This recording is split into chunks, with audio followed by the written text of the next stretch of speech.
तो मैं सुंदर जांगड़ा एक बार फिर से आपका इस वीडियो में स्वागत करता हूं, जिसमें आज हम लोग करने वाले हैं एक्सरसाइज 5.2 के क्वेश्चन नंबर 4।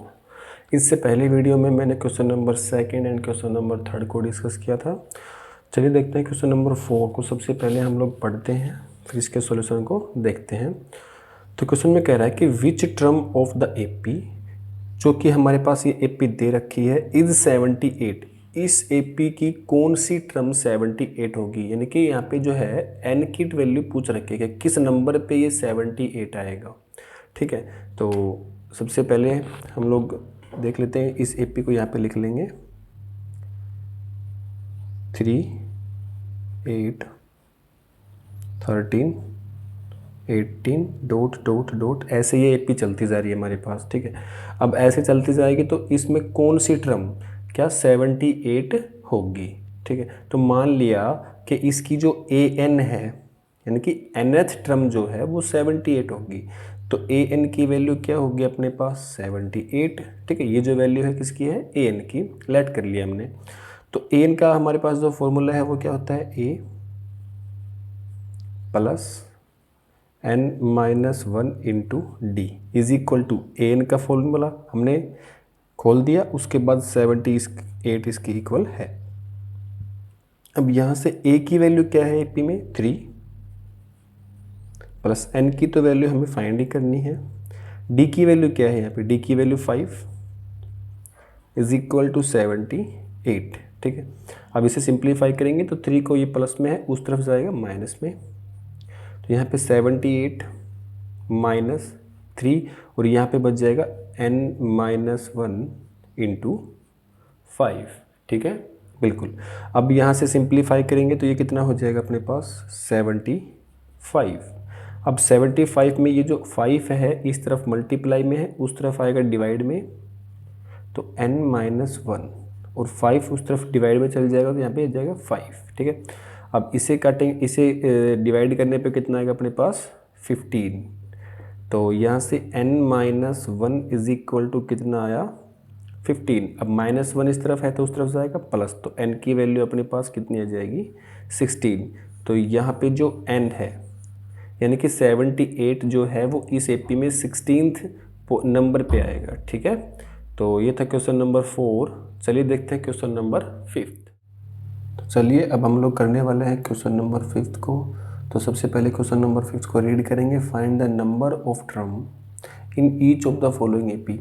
ये जो हमारे पास एपी दे रखी है और इसकी लास्ट टर्म है 205, ये सेकंड पार्ट है इसका, इसकी लास्ट टर्म है जो एपी है, इसकी लास्ट टर्म है -47। तो सबसे पहले फर्स्ट वाले पार्ट को देखते हैं, तो लिखेंगे सॉल्यूशन।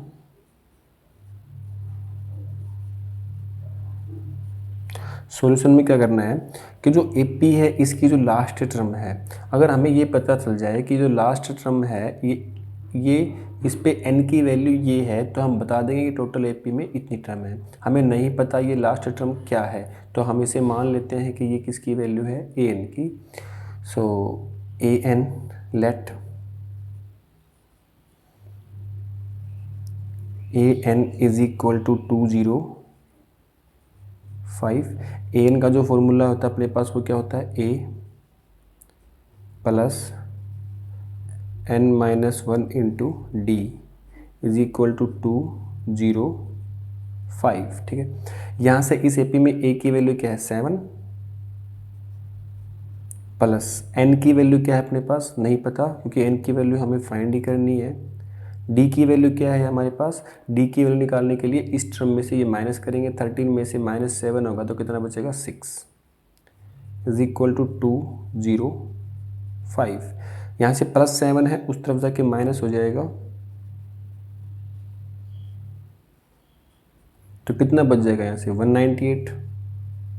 7 उस तरफ जाके माइनस होगा, कितना बच जाएगा 198। अब 6 को इससे डिवाइड कर देंगे,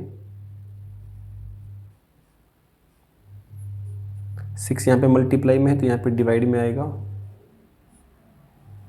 और ये इससे कैंसिल आउट हो जाएगा, 3 और 3 33, ये कितने पे कैंसिल आउट होगा 33 पे।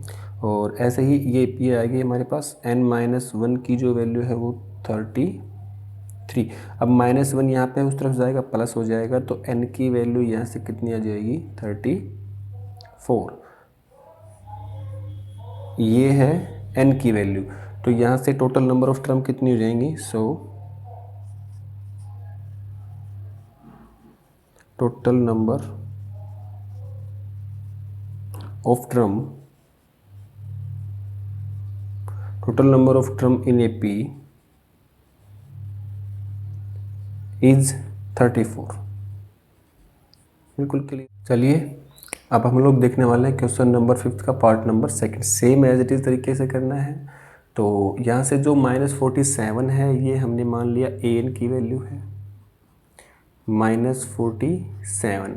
अब an का जो फॉर्मूला होता है a plus n minus 1 into D is equal to -47। यहाँ से a की value 18 plus n minus 1 into D की वैल्यू यहाँ से सिंप्लीफाई करेंगे। तो सिंप्लीफाई करने पे क्या आएगा अपने पास, देखते हैं। ये होगा इस टर्म में से ये टर्म माइनस करनी पड़ेगी, इसको सिंप्लीफाई करेंगे तो 15 2 जा 30 और 31/2, तो ये होगा 31/2 माइनस 18/1। इसका एलसीएम लेंगे 2 आएगा, ये होगा 31 माइनस 36, आंसर आया -5/2। तो ये जो अपने पास आई है किसकी वैल्यू है? डी की। अब डी की जगह हम लोग इस वैल्यू को रख देंगे, तो डी की वैल्यू क्या रख देंगे? -5/2 और इक्वल में है -47।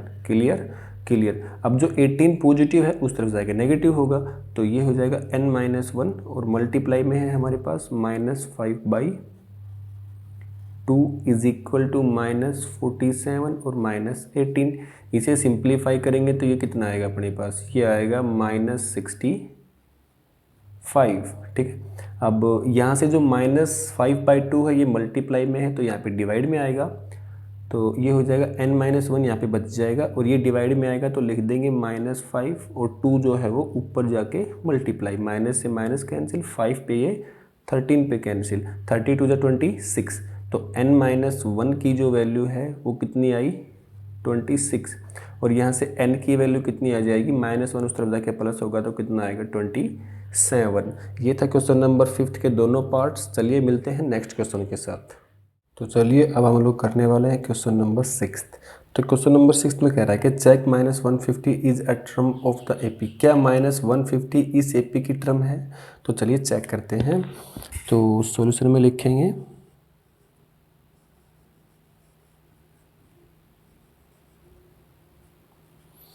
तो मान लेते हैं अगर ये इसकी टर्म है तो इसे मान लेते हैं an की वैल्यू, तो यहाँ से होगा an is equal to -150। an का फॉर्मूला क्या होता है? a plus n-1 into D is equal to -150। ठीक है। a की वैल्यू क्या है यहाँ पे? 8। क्या है? 8 प्लस n की वैल्यू हमें फाइंड करनी है। d की वैल्यू यहाँ पे क्या होगी? d की वैल्यू होगी -3। ये मल्टीप्लाई में ही याद रखना, -3 जो है वो इसके मल्टीप्लाई में है, इज इक्वल टू -150। अब +8 जो है वो उस तरफ जाएगा तो माइनस होएगा, इंटू -3 इज इक्वल टू -150 और -8, तो यहाँ पे क्या बच जाएगा? ये -158। अब -3 जो है यहाँ पे -3 मल्टीप्लाई में है, उस तरफ जाके डिवाइड में होगा, तो ये हो जाएगा n-1 is equal to -158 divide by -3। ये मल्टीप्लाई में था, ये डिवाइड में आ जाएगा। अब माइनस से माइनस कैंसिल, अब यहाँ से ही आप कैंसिल आउट करेंगे तो ये कितना आएगा? कैंसिल आउट तो होगा ही नहीं है। ठीक है, तो यहाँ से लिख देंगे n इज इक्वल टू, अब ये -1 उस तरफ जाके प्लस हो जाएगा तो 158 कितना होगा? अपॉन 3 और -1। इसे हम लोग सिंप्लीफाई करेंगे तो सिंप्लीफाई करने पे एलसीएम कितना आएगा? 3। एलसीएम कितना आया? 3, तो ये हो जाएगा 158 -3 और ये आएगा 155/3। इसको अगर मैं डिवाइड करना चाहूँ तो ये कितने पे डिवाइड होगा? ये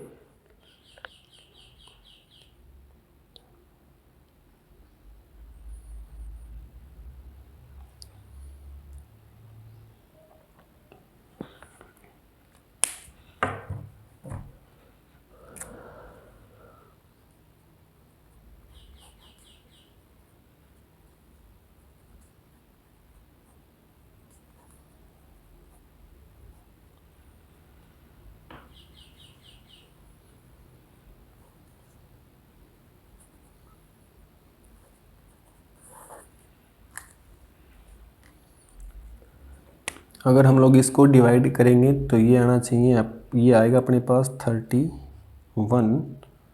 इंटू द 2/3। और हमें ये पता है कि n की वैल्यू क्या होनी चाहिए, एक natural number. So this term is not of the AP because, ऐसा क्यों, because n number of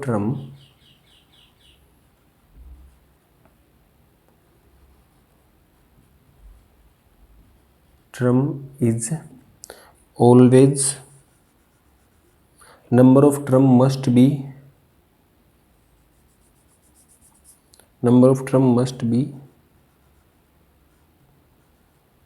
natural number।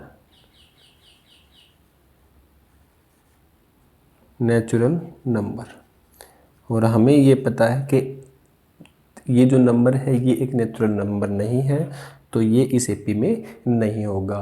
तो ये था क्वेश्चन नंबर 6। चलिए देखते हैं क्वेश्चन नंबर 7। चलिए अब हम लोग करने वाले हैं क्वेश्चन नंबर 7। तो क्वेश्चन नंबर 7 को पढ़ते हैं पहले, फिर इसका सॉल्यूशन देखेंगे कि फाइंड द 31st टर्म। हमें 31st टर्म फाइंड करनी है of AP, whose 11th term is 38, जिसकी 11th टर्म कितनी है 38, and the 16th term is 73। तो हमें जो वैल्यू गिवन है वो किस किस की वैल्यू गिवन है, A11 लिखेंगे सॉल्यूशन में। सॉल्यूशन में हमें पता है कि हमें वैल्यू किस किस की गिवन है, A11 की। A11 की वैल्यू क्या है 38, और ऐसे ही हमें गिवन है किसकी 16th टर्म की A16, और उसकी वैल्यू है अपने पास 78। ठीक है, दोनों को अलग अलग केसेस में सोल्व करेंगे। तो यहाँ से जो A11 है इसे हम लोग एक्सपेंड करके लिख सकते हैं A प्लस 10D, और इसकी वैल्यू है 38।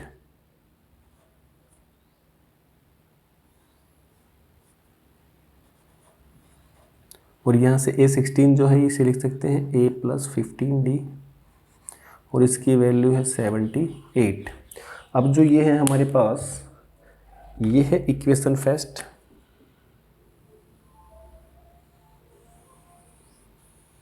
ये इक्वेशन फर्स्ट है, और ये है इक्वेशन सेकंड। ठीक है, अब हमें क्या करना है कि इक्वेशन फर्स्ट को इक्वेशन सेकंड के साथ सब्ट्रैक्ट करना है। तो subtract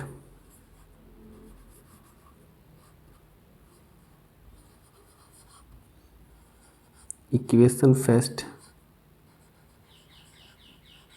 with equation second, we get, हमें क्या मिलने वाला है, दोनों को सब्ट्रैक्ट करेंगे तो ये होएगा A plus 10D is equal to 38, और ये होएगा A plus 15D is equal to 78। Same as it is question था, इसी तरीके से हमने क्वेश्चन नंबर 3 का पार्ट नंबर 2 किया था।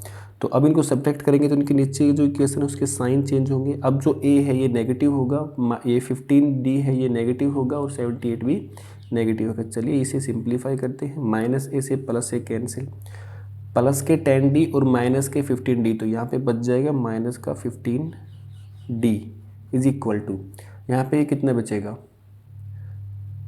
सॉरी गलती से मिस्टेक हो गई, यहाँ पे 73 था। ठीक है, यहाँ पे कितना था 73। क्लियर। अब इसे सब्ट्रैक्ट करेंगे तो कितना बचेगा, इसे सब्ट्रैक्ट कर लेंगे तो हमारे पास बचेगा -35। क्लियर।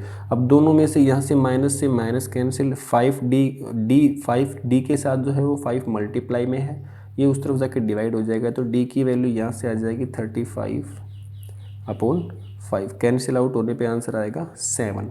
तो जो D की वैल्यू है वो कितनी है अपने पास 7। जो D की वैल्यू आई है वो आई है अपने पास 7। ऐसे ही हम लोग अब डी की वैल्यू को चाहे इक्वेशन फर्स्ट में चाहे इक्वेशन सेकंड में, जो मर्जी आपको अच्छा लगे उसमें पुट कर सकते हैं। तो मैंने इस डी की इक्वेशन को, डी की वैल्यू को इक्वेशन फर्स्ट में पुट कर दिया, तो लिख भी देंगे put the value of D in equation first. Equation first में पुट करेंगे तो क्या मिलेगा, a प्लस 10, डी की वैल्यू कितनी है 7, तो इंटू 7 इज इक्वल टू 38।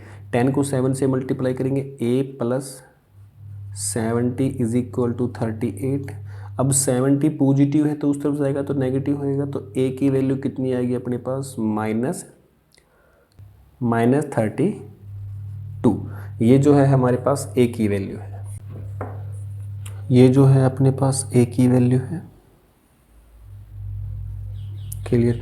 अब एक्चुअल में हमें फाइंड करना है 31st की वैल्यू, तो 31st की वैल्यू क्या होगी, A31 को अपन लोग लिख सकते हैं a प्लस 30d। अब यहाँ से a की वैल्यू -32 प्लस 30 इंटू डी की वैल्यू 7। इसे सिंप्लीफाई करेंगे तो ये माइनस का 32 और प्लस का 210, ये आंसर कितना आएगा अपने पास,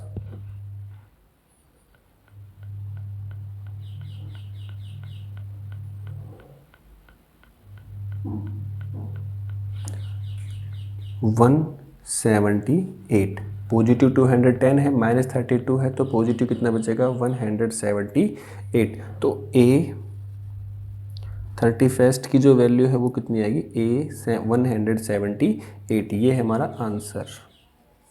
क्लियर। तो चलिए करते हैं क्वेश्चन नंबर 8। चलिए अब हम लोग करने वाले हैं क्वेश्चन नंबर 8। तो सबसे पहले इसको अच्छे से रीड करेंगे। तो क्वेश्चन में कह रहा है कि N A P consist of 50 term, कोई एक ए पी है जिसके अंदर जो टोटल टर्म्स हैं वो कितनी हैं 50, ठीक है। Of which third term is 12, जिसकी थर्ड टर्म कितनी है हमारे पास 12,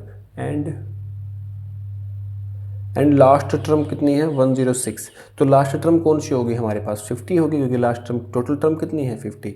तो अकॉर्डिंग टू क्वेश्चन सॉल्यूशन में लिखेंगे,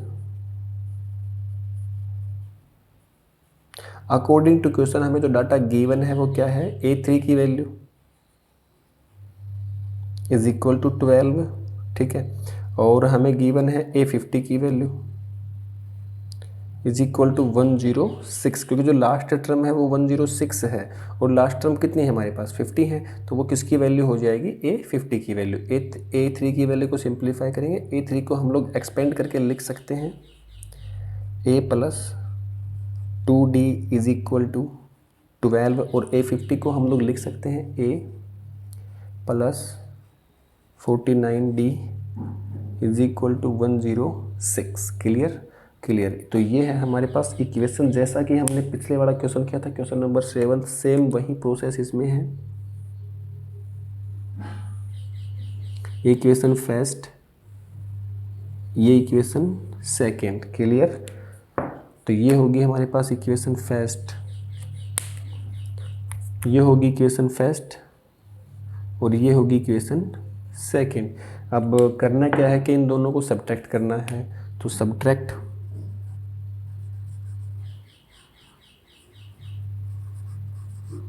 equation first and second we get equation first and second को सब्ट्रैक्ट करेंगे तो क्या मिलेगा, चलिए सब्ट्रैक्ट करते हैं। a plus 2d is equal to 12 और a plus 49d is equal to 106। Subtract करते टाइम याद रखेंगे कि जो इक्वेशन नीचे वाली इक्वेशन है उसका साइन चेंज होंगे, माइनस माइनस माइनस। इसे हटाएंगे तो ये देखो ये प्लस ये माइनस, तो ये कैंसिल आउट हो जाएगा, यहाँ पे बचेगा -47d इजी होगा तो -94 बचेगा, और माइनस से माइनस कैंसिल, d की वैल्यू आएगी 94/47, ये कैंसिल आउट हो जाएगा 2 पे। तो ओवरऑल हमारे पास जो आया वो डी की वैल्यू कितनी आई 2। ठीक है, क्लियर। तो ये है हमारे पास डी की वैल्यू। चलिए अब इससे आगे नेक्स्ट में सिंप्लीफाई करते हैं। मैंने बताया था कि डी की वैल्यू को चाहे इक्वेशन फर्स्ट में पुट करें चाहे इक्वेशन सेकंड में पुट करें। तो मैं इस डी की वैल्यू को इक्वेशन फर्स्ट में पुट करता हूँ, तो लिख भी देंगे, लिखेंगे put the value of equation, the value of D